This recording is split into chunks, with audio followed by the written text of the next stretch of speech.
I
have a few items to tell you about before we get started. This is Monday morning, which is funded by the Friends, but it also is part of our Beverly Reads Community Read program. I don't know if is anyone reading The Bear along this month? All right, we have a few people. So we also, because this is part of the community read, we have Cover Dog outside selling books that are bee related, and it looks like they have some good. Yeah, they do. They have some good there. books. Yeah, I might so get one. feel free to browse on your way out. I want to remind everyone to silence your device if you have one on you. And with that, I'm happy to welcome Anita Dealey from Beverly Bees.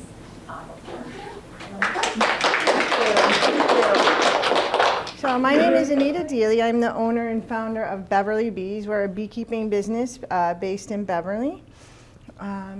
This right here is a honeybee, just so you know. That's what our presentation is going to be about, on mostly honeybees, a little bit of other bees today. So this is me with some of my bees there. So this is my background. I was a state bee inspector for about 7 years. I founded Beverly Bees in 2011 after taking a class at the Topsfield Fair. So if you ever get to go to the bee building at the Topsfield Fair, I took a class with the Essex County beekeepers who run that building. And after that, shortly after that, I became the state bee inspector. So my job for that was to inspect all of the bees across the state. So most beehives are transported, about 80% of beehives are transported across the state in order to pollinate all of the crops that we eat. And so when they come into the state of Massachusetts, the bee inspector has to inspect them to make sure they have no disease or anything like that. I've also been on a bunch of national and state committees to protect bees. This is me with my husband. So I started Beverly Bees in 2011, and shortly thereafter my husband joined me, and so we both run this full time. This is our apiary in Beverly. We also make honey and beeswax candles. That's what that is there. And it's a family business, so that's my son. He's 11 now, so this photo is a little old. And we have about 100 hives all over Massachusetts that we manage sustainably. And this is just a picture of us going through some of the hives. So the bees, this is the box that the bees live in.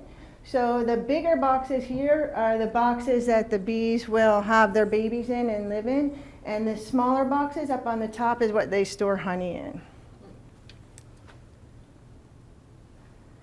Just some more of our pictures of our bees here. So in the winter, all of the bees, they overwinter together as a big bunch. So honeybees, I'm going to get into this a little bit later, but honeybees are social bees, and no bee can live on its own, which is different than other bees.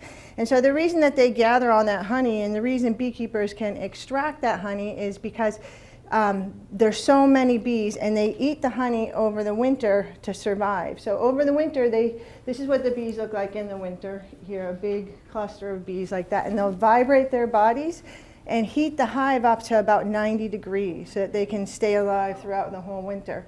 And they stay inside the hive, and they only leave the hive on warm days when it's above 50, and They don't go to the bathroom in the hive or anything. They're very, very clean. So they wait until it's warm to go out and fly and go to the bathroom.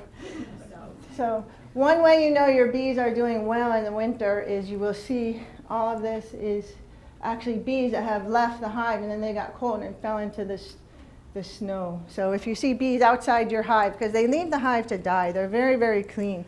They don't leave any dead bees inside the hive, no debris or anything. They keep it very tidy and clean. So if a bee is sick, it will leave the hive to die. And so you'll see bees outside there. They actually have a bee, and its job is called the undertaker bee. So it will bring out any sick bees out of the hive. This is our apiary in Beverly. So we have a bunch of hives in the woods. And that's where bees live naturally. So bees will live in a beehive like this. Bees are not tamed. You can't domesticate them. They are wild. But they will, if you give them a hive that they like, and their queen is in there, they'll stay. So that's how people can raise them. So they'll live in a hive like this, or they'll live in a hollow tree or in someone's house because it has they need a hollow void. So unfortunately, houses are good for that. So we also teach beekeeping classes. So this is a class that I taught about swarming to the State Beekeeping Association. So all these people are experienced beekeepers. That's why they don't have bee suits on. And this is one I taught to the Boston Beekeepers group. And we also do a bunch of educational talks. So this was one to, I think, Harbor Light Montessori. That's really fun because the kids get to dress up in bee suits and everything.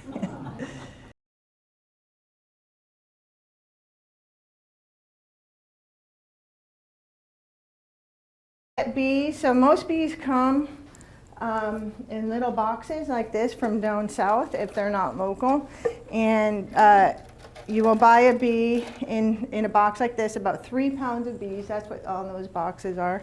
And the queen will be in a little cage like this, and it'll be hanging down in here, and so the bees will stay in there because, well, they're trapped, but they're with this screen. But the bees cluster around the queen. And then when you install it into a hive, you put the queen inside here, and the bees will stay in the hive because the queen is in this little cage. And after a few days, there's candy in here. They'll chew her out, and then that's how you start a hive. It's more complicated than that, but that's the easy explanation. So we also place hives. If you don't want to keep bees yourself, we do place hives on people's property and take care of them. This is some of our people where we have host of hives. So that's what the bees look like when they come. That's about 3 pounds of bees there in that box.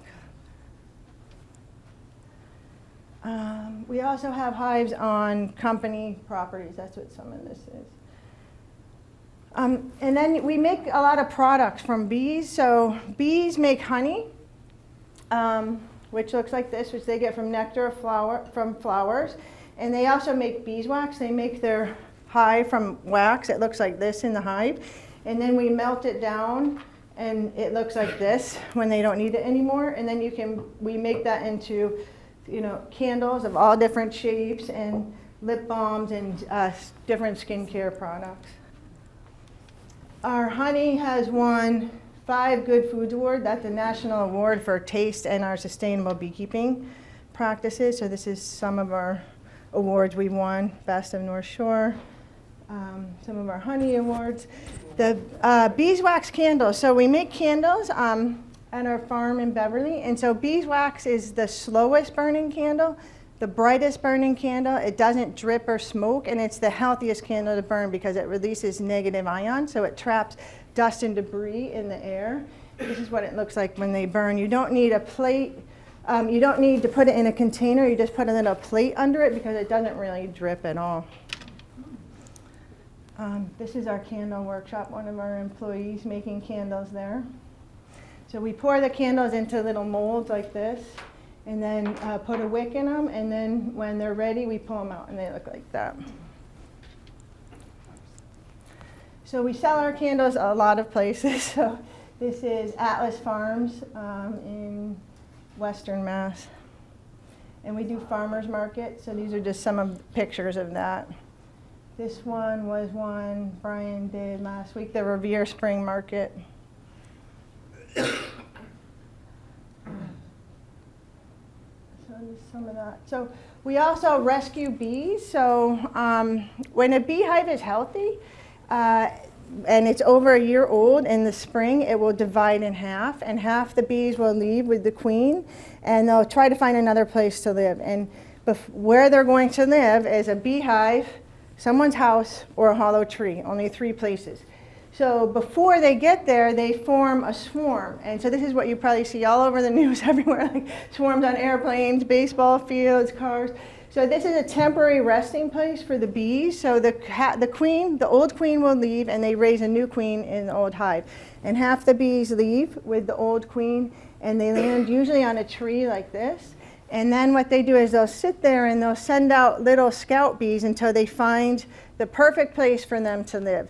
So they'll send out little scout bees to measure the space. And when they find a space that's about the size of one deep box like this that they all like, they'll go back to the swarm. They do a little dance on the swarm, and then they send more scout bees out, and then they all vote on a place to live. And then when they find that place, they actually will leave that branch and go in there.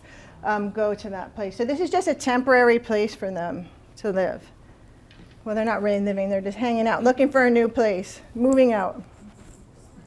So swarms can go everywhere. We sometimes catch high swarms, so we have to use a pool pole and a bucket, and we bang the branch to get the swarm into it. This is one that was on a tree branch there.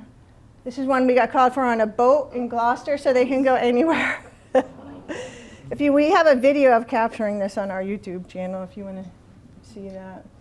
And so if you don't catch the bees when they're on that state, they might go into someone's house. And so we also remove bees from houses. So that's what this is here. So you can see they build the combs in the house. This one right here was there for several years. That's why it's so long. So we have a special vacuum. Right there you can see it looks like a hive box, and it vacuums the bees up very gently so it doesn't kill them into little package boxes like this. And then we take them back to our farm and we put them in a hive. There's just some more removals there you can see. This one was in a floor, and the bees we were able to cut out the floor and carry it out, and that's the comb. They built all of this in just a couple of days' time. So they can build that really quick. Yeah, it's a lot of bees in there. So we also remove wasps without pesticides. Now you can see that this looks very different than this, okay? So this is what a honeybee hive looks like. So we get a lot of calls for people saying they have honeybees when they're calling us for this. This is actually a wasp nest. So you can see they make it out of gray paper. And if you notice, these are yellow and black, where honeybees are more orangey, which you can see on this here. So this is what a honeybee looks like. And then these are wasps, and this is a bumblebee. So wasps make their nest from paper, and honeybees make it from comb. Now this is a weird circumstance. They usually don't do this, but they made this nest outside on a house. They usually don't do that in the north. They do that in the south sometimes, but not usually here. But it's good to see what the honeybee nest looks like compared to the wasp nest. Where do they get the paper? What? Where do they get the paper? The wasps? They make it. They collect it, I think, or from trees and things. Yep. Okay, so the biggest difference between all other bees and honeybees, wasps, but also every other bee that stings, some don't sting, and honeybees, is that they have a smooth stinger. Honeybees, so they can sting you multiple times without dying. Honeybees do not have a smooth stinger. Their stinger is jagged, so when they sting you, it gets left behind, and when they fly away, it pulls out their guts right here, you can see like that, and leaves behind a venom sac. So that the honeybee can keep stinging you for several minutes after it flies away because of that venom sac. The stinger will keep pumping venom into you. So if you ever get stung by a honeybee, you want to take the stinger out immediately so that it's less painful. But because of this, honeybees do not want to sting you. Because if they sting you, they die. So they only sting if they're threatened. Whereas wasps and other bees may just sting you, just because. So besides wasps and honeybees, there's a whole bunch of native bees. There's some that live in the ground, some that live in cavities, and then there's a few that are social, like the honeybees, like the bumblebees are also social bees. Only the bumblebees probably have about 100 at the most around here, bees in their nest, usually about 50. And all of these bees, every year, all of the bees die except the queen, and only the queen overwinters. So some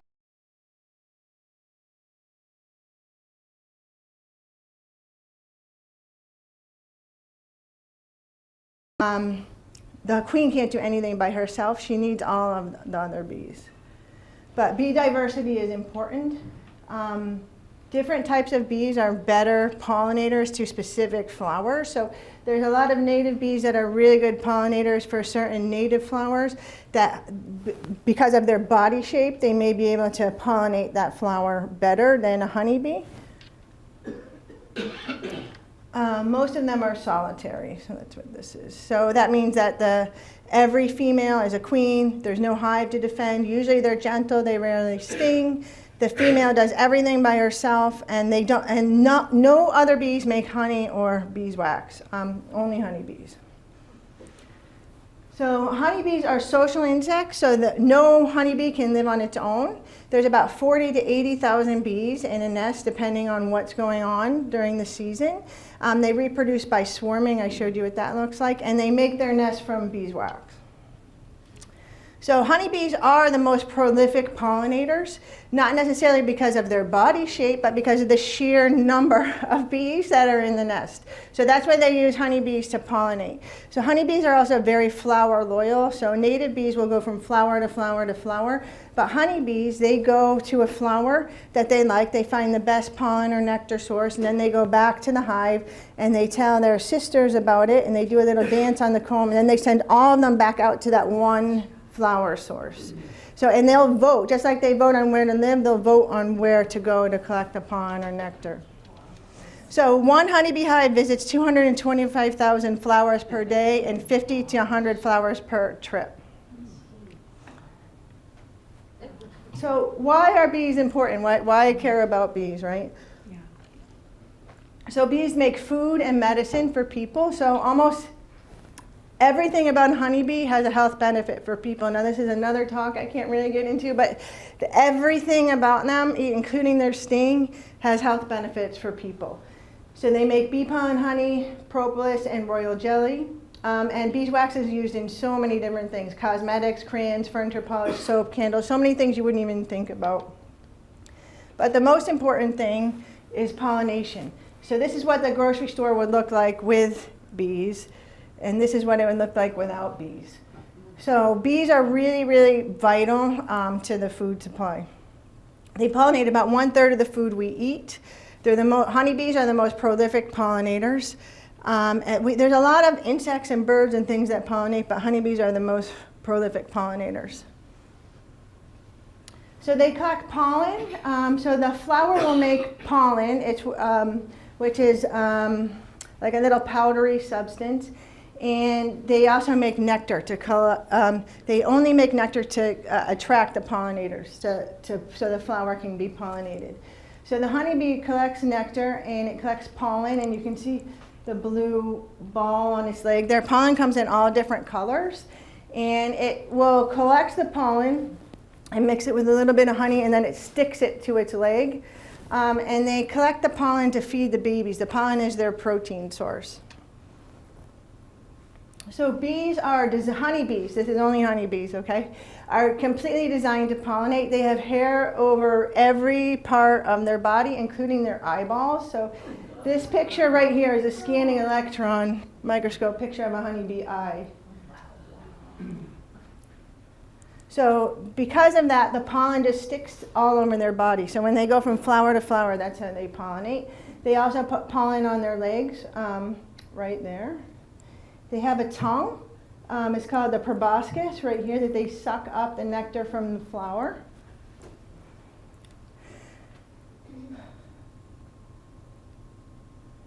So I like this little picture here because it kind of shows the bee is holding up the whole food supply.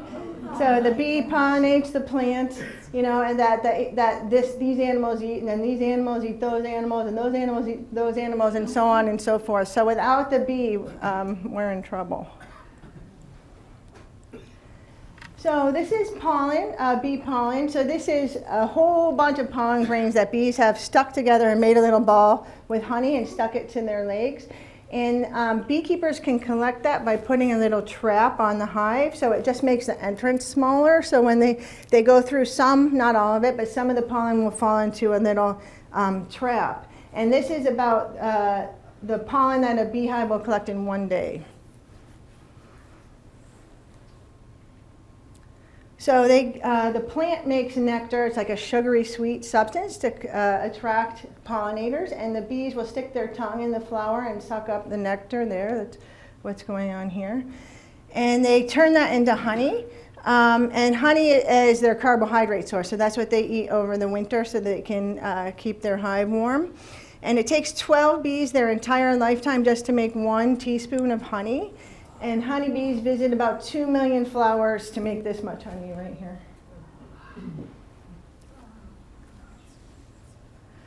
So when they bring it back to the hive, they carry it, they have an extra stomach called the honey stomach, which is right here, which is not the same as their regular stomach. It's kind of just like a pocket in there. So they suck the honey up into their honey stomach. And then when they go into the beehive, they put it into a little cell. So they make these hexagon cells here, and they'll deposit it into a little cell like that, right there. And then they will flap their wings 12,000 times a minute, which is so crazy to think about. And they dehydrate it.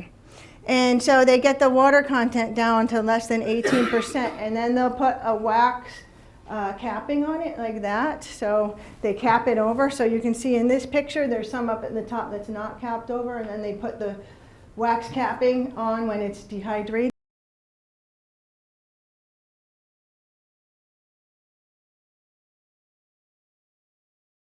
Tombs that was still good to eat. So the bees have figured out how to preserve this. This is a frame of honey that we took from one of our hives, so you can just see the nice beautiful white wax capping. So that's how beekeepers know the honey is ready to extract. Then when we extract the honey, we have a little uncapping fork right here. And you just take off the wax off the top like that. And then you put it into, it's called an extractor. This is a hand one. We used to have a hand one. Now we have a machine one. We're upgraded. But you spin the honey, and then it flings out to the side, and then it comes down through there.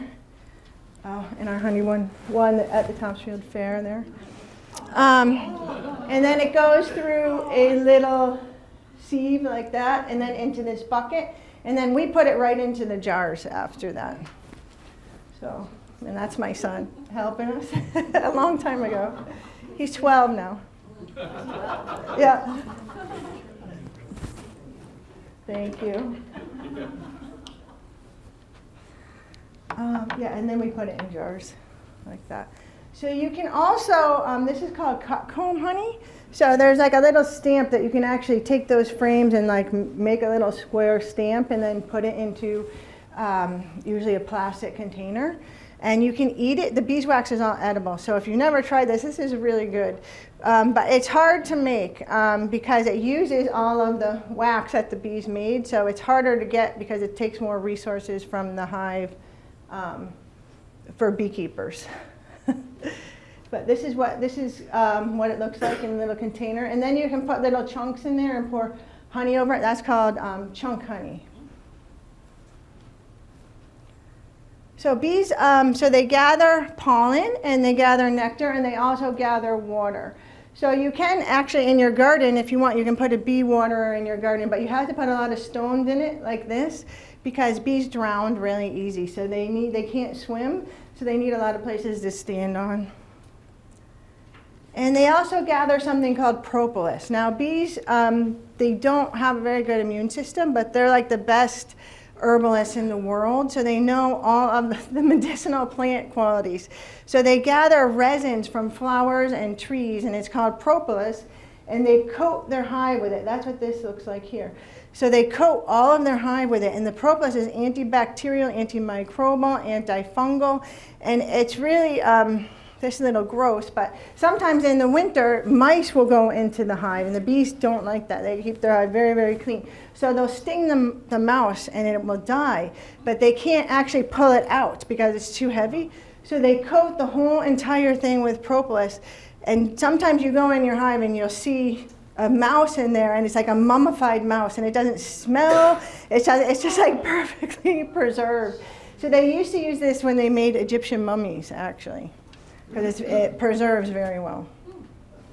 And so bees make wax flake by flake from glands on their abdomen. So that's what this bee is doing here. So they have 8 glands under there, and each one of those white things is a flake of beeswax. They use a lot of nectar from flowers to make this. And then they hang in chains like this, and then they move each individual flake. They move it flake by flake, and they press it into that hexagon shape to make the honeycomb. So then it will look like this. And so this is what it looks like. And then they store everything in here. So they store honey in here, pollen in here, baby bees in here. And when the babies are in there, it looks brown like this. This is actually a cocoon that the bees make. So the honey looks white, the babies look brown. So then if the bees don't need the wax anymore, beekeepers will melt that wax down. And this is what it looks like to make things out of. And you can see it still has it takes a few of this process if you want to look at this afterward. It has a bunch of gunk in it, so you have to keep melting it down and straining it and getting it clean to actually make the candles and things. So some of the other stuff. So beeswax is used in so many different products here. And then bees have, this is a whole other talk, but bees have, these are some of the health benefits of bee products, like just the honey is so good also for allergies and skin. It's really good for your skin. Pollen is really good for you. All right, so honeybee biology. So there's 3 types of bees. There's the worker bee, that's at the top, the queen bee is in the middle, and the drone bee is at the bottom. So worker bees are all female. They live about 4 to 6 weeks. There's about 60,000 per hive. They do all the work. The queen, all she does is lay eggs. She lays about 2,000 eggs a day.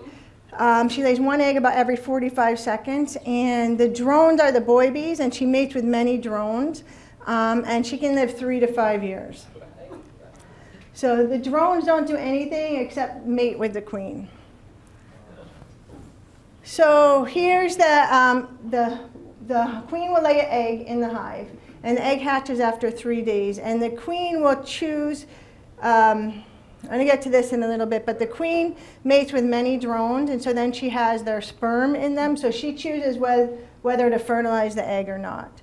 So the fertilized egg becomes the worker bee or queen bee, and the unfertilized egg becomes the drone bee. So then the egg will hatch, and it becomes a larva like this. And this is just amazing to me, that they eat 1,300 meals per day, and they grow 1,570 times larger than from the beginning. So one nurse bee will spend her whole time just feeding 2 or 3 of these little larvae. And first they feed them royal jelly, which they make from glands on their head, and then they feed them a mixture of honey and pollen. So then after, then the larva will form a cocoon, and it'll turn into a pupa like this, and it'll grow into a bee. And then the bee will hatch out. Those are the cocoons there. So this is the life cycle of the bee: egg, larva, pupa, adult here. All right, so this shows the queen, how she lays an egg in the cell right there.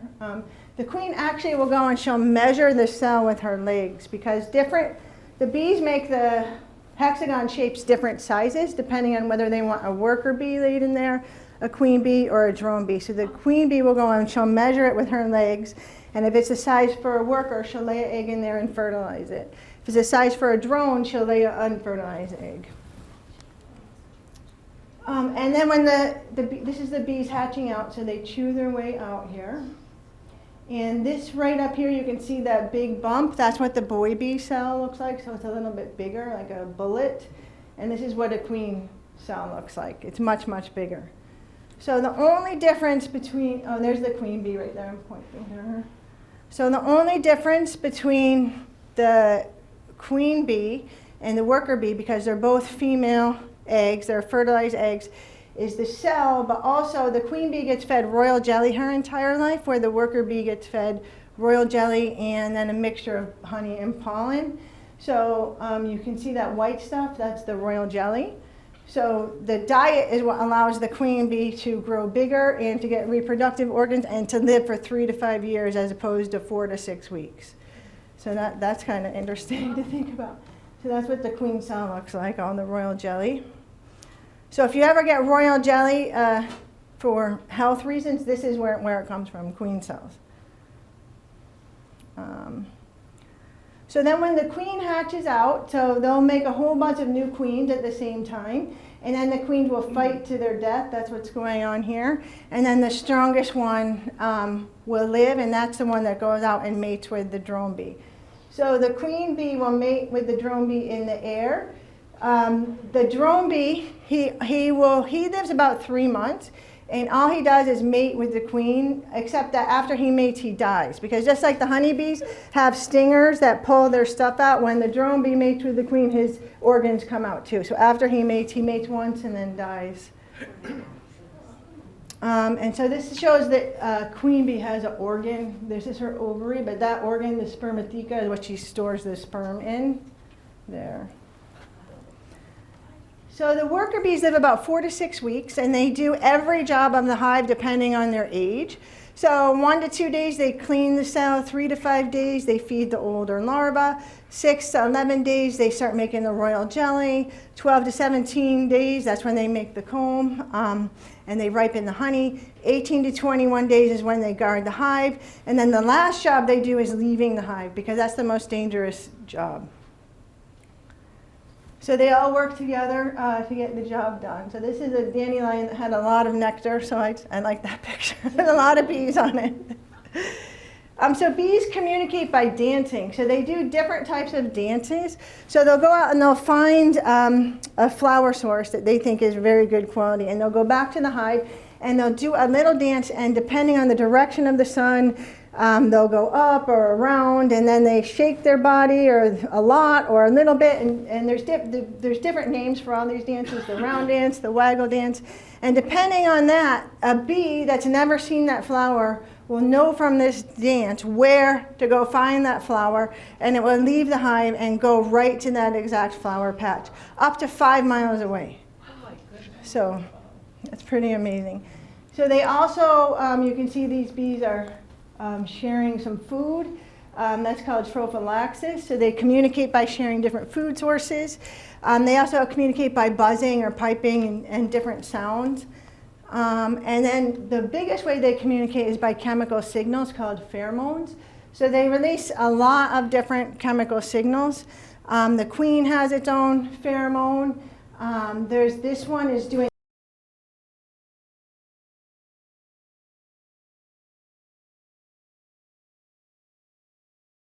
You can actually smell this, and it smells sort of like a lemongrass scent.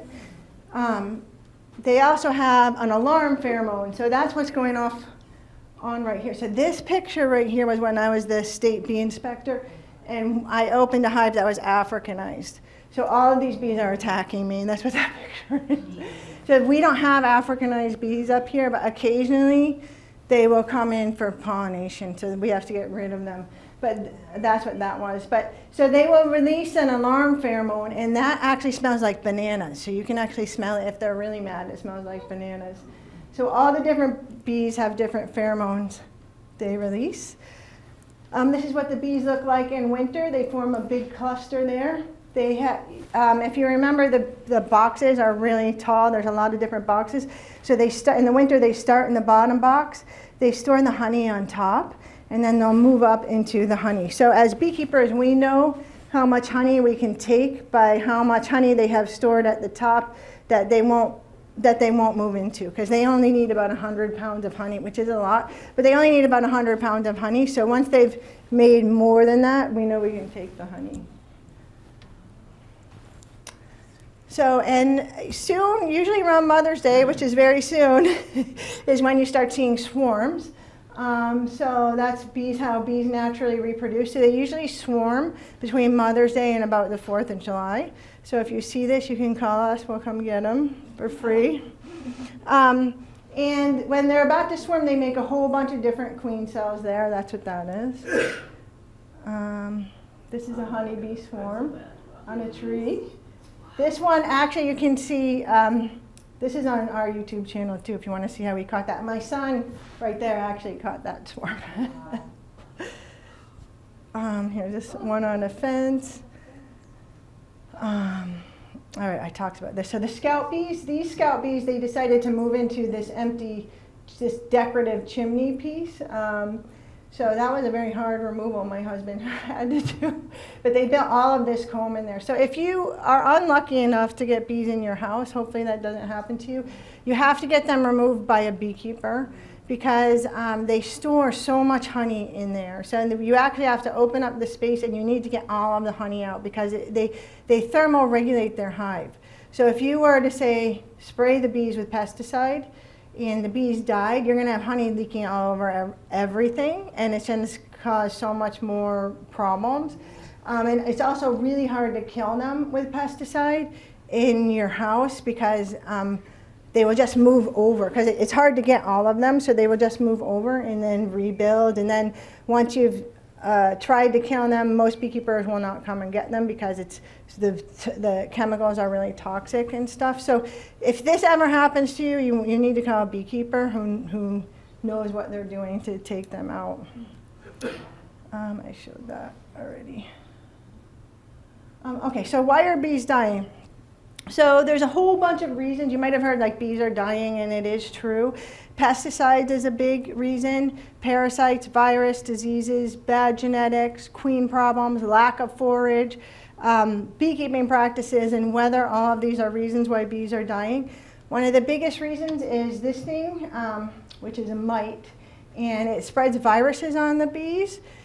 And so beekeepers have to manage for that. So if you can see right here, that's that mite right there. That's how big it is compared to the bee. And what it does is it feeds on the developing baby bees. That's what that is right there. And so it eats their fat bodies, which is like their liver, is sort of like their liver and like immune system, while they're developing. So then the bees come out and they look like this. They're deformed, their wings are not good, and they just come out sickly.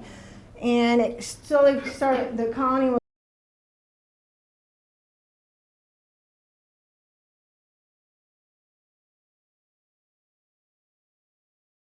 from the mite. So beekeepers have to manage for that.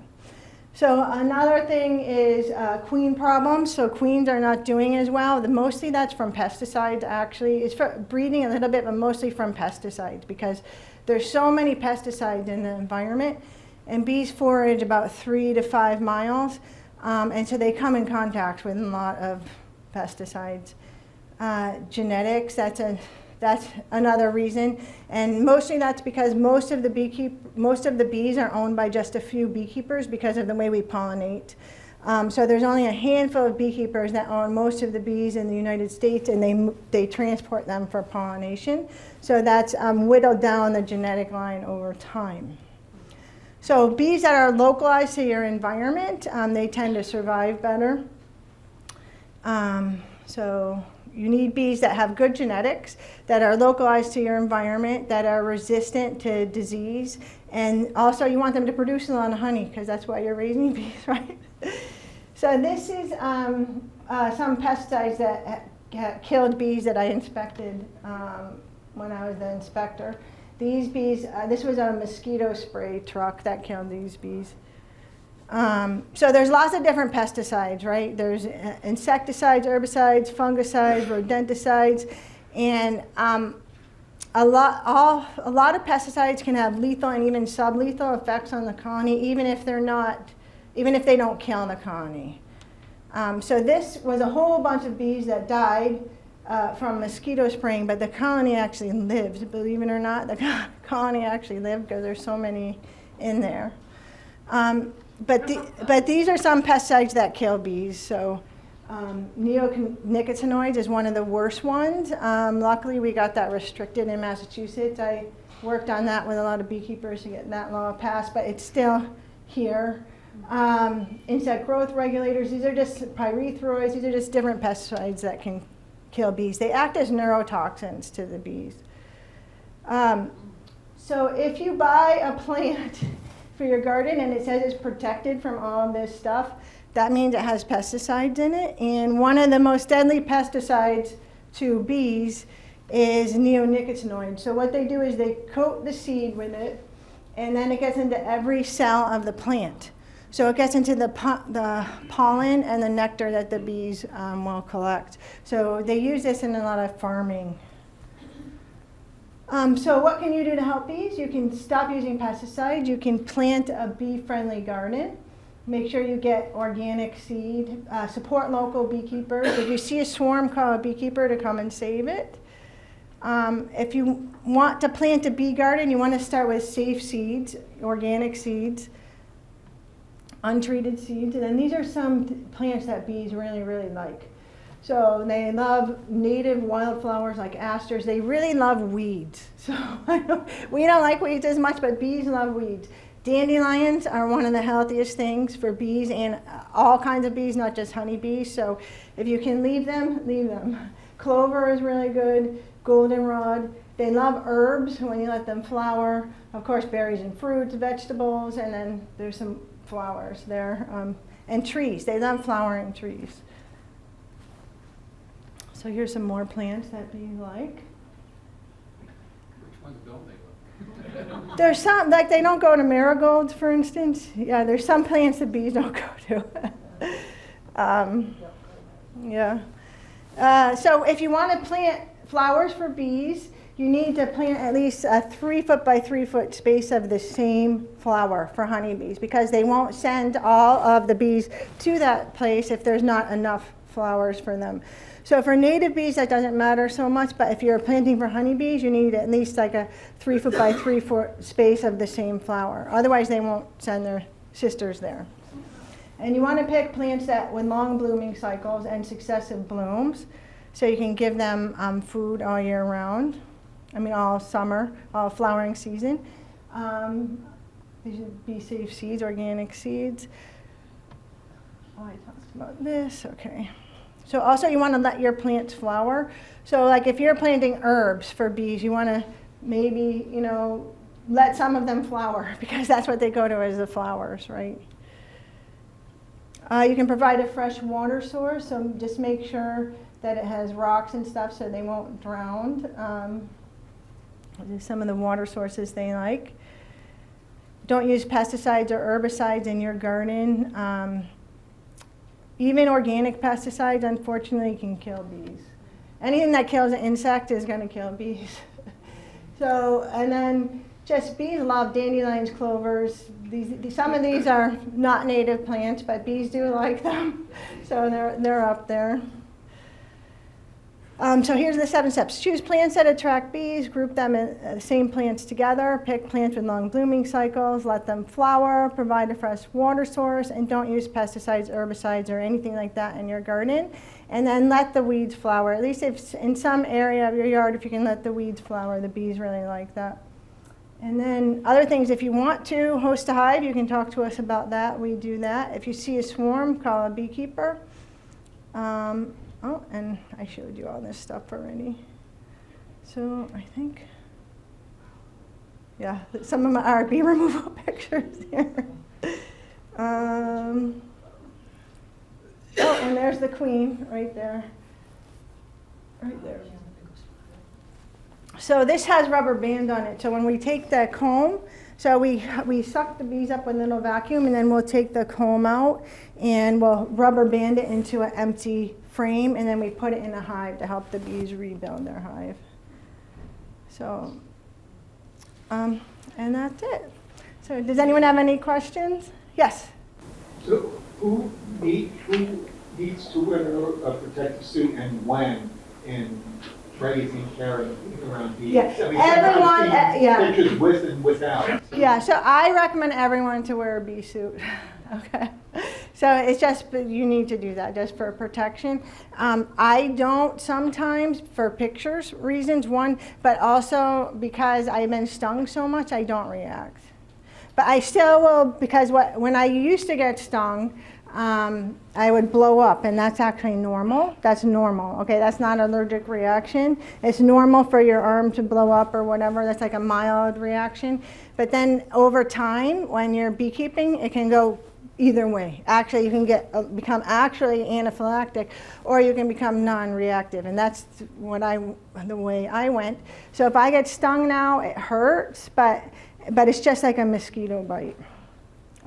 So that's why that's one reason. And also, I know how to go through the hive without making the bees angry. So if you go through the hive very gently and you know the smells of the bees, how the bees sound, how they act, if you just have experience with them, you can go through the hive without getting stung.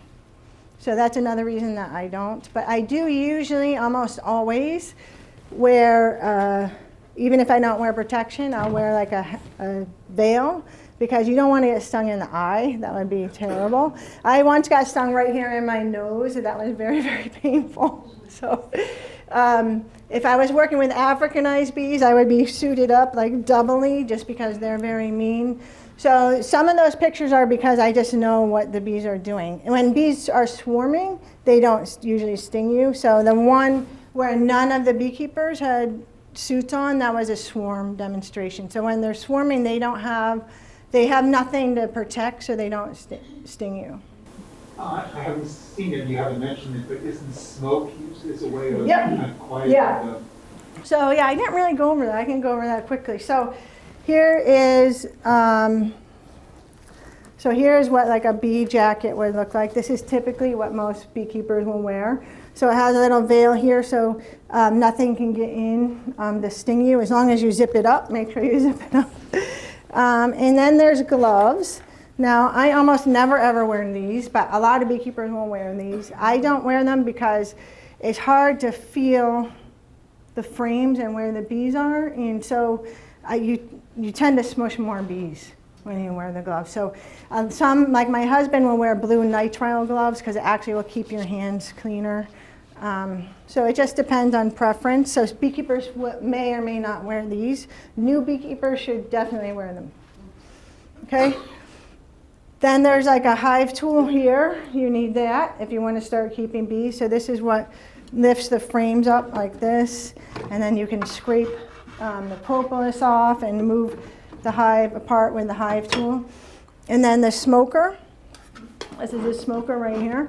So you light the smoker, and then you make sure the smoke is cool, and then you would put smoke in the hive and then let it sit before you go through it. And what the smoke does is it masks the alarm pheromone. So if a bee gets angry, the other bees can't smell it. That's why you use it. You can also use it to move bees. Like if there's a bunch of bees here and I need to work here, I can smoke there and they'll move away because they don't like it. Yes? Watching this, the bees appear to be so intelligent. Yeah. Why? Why? God made them that way. I don't know. It's pretty amazing. Yeah. You know what to do, when to do it? Yeah, it is. It's pretty amazing. Yeah. They see like in UV light. So they actually have 5 eyes, which is really just interesting to think about. But they see the world different than we do. But it is like they have little GPSs. They navigate by the sun. Yeah. Is there a lot of research still being done to learn more about how bees function and? Yeah. Or is it Yeah. kind of settled? Yeah, there is a lot of research now. debating whether I should say this or not. One bad thing is we have a bee lab we used to have a American bee lab in Beltsville, Maryland that helps a lot of beekeepers, but recently because of funding that's been shut down. So that's unfortunate, but there is a lot of scientists that have done a lot of work and studies on bees, and they have conferences. Yeah. Yes. I have two questions. One, what kind of background did you have in order to become a bee inspector? And two, so a swarm is like they're in between nests? Is Yeah. that- And how might that happen? They might lose a nest, or they might decide to move as a group and then? So generally, there's other reasons why this can happen, but generally, it's normal for it to happen in the spring. Around here, it will be between Mother's Day and about the 4th of July. When a hive survives over the winter, and it's going on year 2, the old queen will leave with half the bees, and the hive will make a new queen and start over, and it's a natural way they reproduce. So that's why they do it. And then how I got the job as the bee inspector, that's a very interesting story, but I had a biology background, and I took a class through the Topsfield Fair, and the first year, everything went wrong with my bees. They didn't follow the books or anything, so I found out that they had like bee conferences and stuff, so I went and learned as much as I could about bees, and then the next year I had about 7 beehives, and then they all died from mosquito spraying. So I went and tried to get help for that, and in that process I came across the state bee inspector, and he didn't really help me with that, but then he gave me a job. Wow. So, yes. Anita, okay, so the swarm are honeybees, and you guys will go out and collect those bees. What about a hive of like wasps or something? You guys don't go out and do that, right? No, we do. My husband does do that. We remove them without pesticides. We charge money for that. Like the bee swarm, we don't charge money when us collect that, but the wasp, we do charge money, but we will remove them without pesticides, which is a huge thing that a lot of people want because of health reasons and all kinds of other things, yeah. And for the environment. It's about the same price as what the poison guys. Yeah, it is. My husband does it, so you can talk to him. I don't do that. I just deal with the honeybee.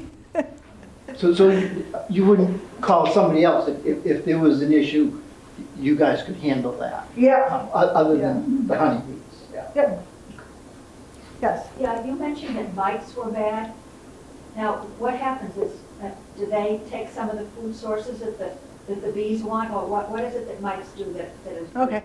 So mice don't really bother the bees at all during this most of the year, but in the winter, just like when mice are going into your house because they want somewhere warm, they try to go into the beehive because the beehive's warm, the bees vibrate it to keep it up to 90 degrees. And so beekeepers will put a guard on the front of the hive to prevent mice from getting in there, but if they don't, or if it falls off or something, or we've even had mice pull that off before to go in.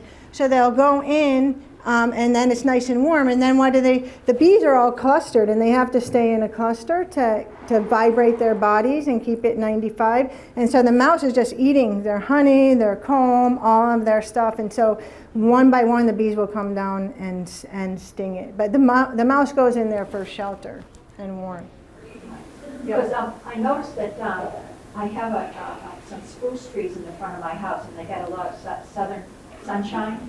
And one year, I noticed that my spruce trees turned brown. And so I called in True Green, and I said, why are my trees all brown? It's because the mites attacked them. Oh, wow. The mites, they started eating the whole tree. And then all the little fricks turned brown and started falling off.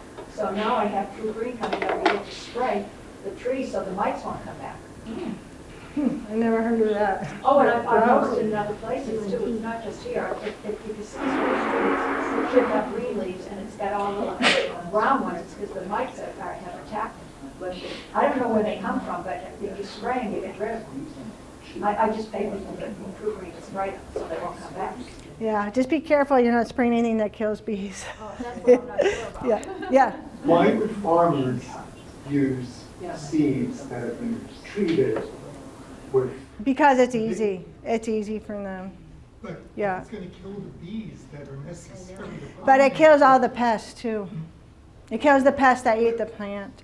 I know. What about the bees? I mean, how I know. does that work? I know. It's difficult, but so farmers will pay beekeepers to put their bees on the crops, but the farmers still treat their crops.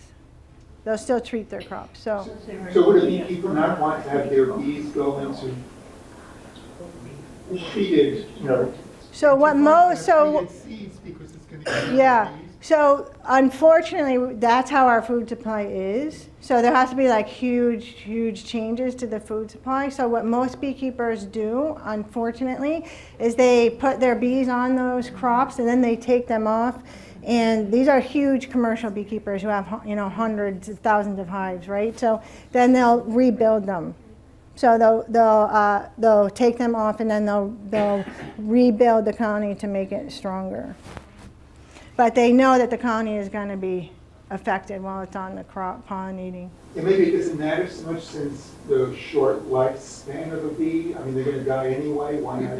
It does matter, yeah. Because it affects genetics and stuff, yeah. Yes? What about buying flowers for your gardens? And let's say that you go to pretty reputable garden centers and get things like tulip litters. Are you safe buying those? And Yeah, you have to ask them. Yeah. You have to ask them. So if you're buying something with that, the one I showed you particularly has been treated with neonics. So they advertise it like, oh, all these things will bite your plant and not die. Don't buy that one. Because that will kill, if you're buying it for a bee garden, right? So if you're buying it for something else, that's up to you. But if you're buying it for a bee garden, don't buy that.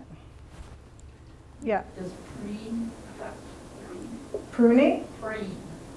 It's stuff you put on top of the soil after you plant. I would need to see what was in it. I don't know off the top of my head. Yeah. Yes.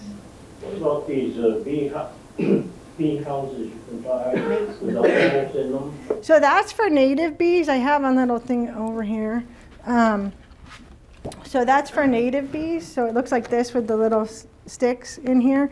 Now we don't sell this, but these are good pollinators. They don't fly very far. So this is for mason bees and leafcutter bees. They don't fly very far. So they fly like 500 feet. So if you want one of these, like you need it like right in your garden, and you might have to buy the bees from a company. We don't sell them, but this company, Crown Bees, will sell them. You might have to order them in the mail if they're not around your area. And they do pollinate, but the mason bees are only around for a couple months, and then in the very cool weather, like May and June, and then the leafcutter bees would be for the warmer months. So honeybees are year-round, but these bees, you need a whole bunch of different ones. It's a lot harder, but a lot of people do use these. And bumblebees are really good garden pollinators, actually, if you have them in your yard. And if they're in the ground, just don't step on their hole because they will sting you. But if they're in somewhere where they don't usually sting you unless you step like right on their nest or something, but they are good pollinators for your garden. They do something called buzz pollination. So because they're so big, they make this like buzzing sound, and it shakes all of the pollen off of the flower. So it's really good for tomatoes. Actually, they're really good tomato pollinator. Yes? do you get a lot of damage from carpenter bees? So we don't at our house, but people do have that. So carpenter bees are solitary bees, so they really like unpainted soft wood surfaces. So they'll drill a hole in your house. That's usually where they go, and they'll lay an egg. And there's only like one single egg in that hole. Then they may lay multiple eggs, or like over time in that hole. But it's only the female bee, one queen bee per hole. The one that flies around and chases you is the male bee, and it doesn't sting, just so you don't need to be afraid of that. The queen bee doesn't do that. But if you don't want them, it's best just to wait till they're done and fill it with wood putty and then paint it, because they don't like painted wood. They don't cost that much. Yeah. Well, they can. They can. My husband can probably tell you about that. They can, if you leave them for a long time. So when you have a lot of them, that's a whole bunch of colonies, individual colonies living in that space. It's not one giant colony with one queen bee. It's a whole bunch of queen bees like living in that space. So they can cause damage. You don't really want them in your house, but they are beneficial pollinators. What's the story about posting up? Yeah, so we will put bees on people's property for a fee, and then you get honey and you get to enjoy the bees. So there's and you get pollination, and they stay there year round. So people do it for a variety of reasons. You know, a lot of times they have a garden that they'll want to get pollinated, and so we'll put a beehive there, and they don't have to manage it because it's a lot of work to manage the beehive. Sometimes people want to learn a little bit about bees, so they get to watch, and they're not sure if they want bees yet, so they kind of watch how we do it, and then they get bees, usually like the next year or the year after. Then we do it for companies. Some companies do it as a benefit to their employees, or they get tax write-offs. We have some colleges where we place bees, and then we do presentations for the kids, the students and stuff. So there's a lot of different reasons people want to do it. How much does it cost? It depends on what you are, but a residential is about $2,000 a year. Yep. Yep. Thank you. Probably people want to go up front. Yeah, we have lots of stuff if you want to come look. I'll answer questions, and thank you very much. Yeah, thank